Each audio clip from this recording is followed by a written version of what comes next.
Well done, George. Start of play at day two. How many chips do you have? I've got 85,000, so I'm really happy with that. So how do you think you're going to use that stack for the first couple of levels? I'm going to see how it goes. I mean, I'm under the gun first hand, so the blind's going to go through me straight away. So it's going to take a chunk off my stack, but I'm not going to do anything too silly. Stack's quite shallow, so I can't open too light.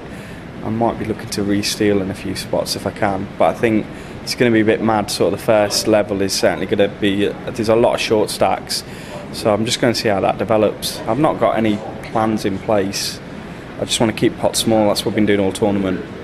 Are there any players on your table that you're targeting that you think maybe you can pick up some blinds for, or is it too early to be thinking like that?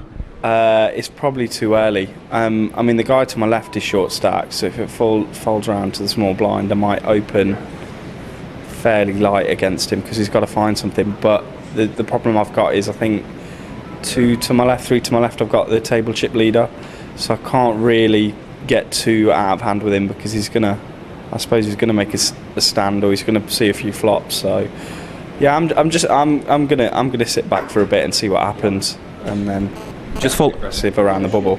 Following your play yesterday, it seemed that you were very, very steady, sort of, and fighting hard throughout the day. But over the last 2 hours, you seemed to make a lot of chips. Were there any big hands that contributed to that? Yeah, I won 2 big races. I was sort of on 20 big blinds for a while and just looking for a spot to re-steal. And I had quite a capable player move to my table, and he opened from the cut-off. And I had King Jack, and it was kind of marginal, but I decided to put it in. And he thought about it and called with 8s, and the first card out was a king, and that was like a 55k race.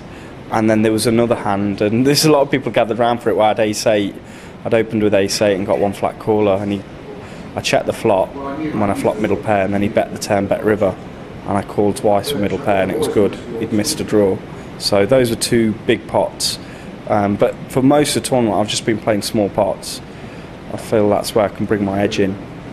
You're an experienced player both live and online, and this is the second day 2 of an APAT you've made, so I know you want to resurrect your record there. I mean, what do you think is your springboard for today? Do you think can that experience stand you in good instead? Oh yeah, absolutely. There'll be people who haven't been here before. There'll be people who perhaps haven't played too much deep stack poker.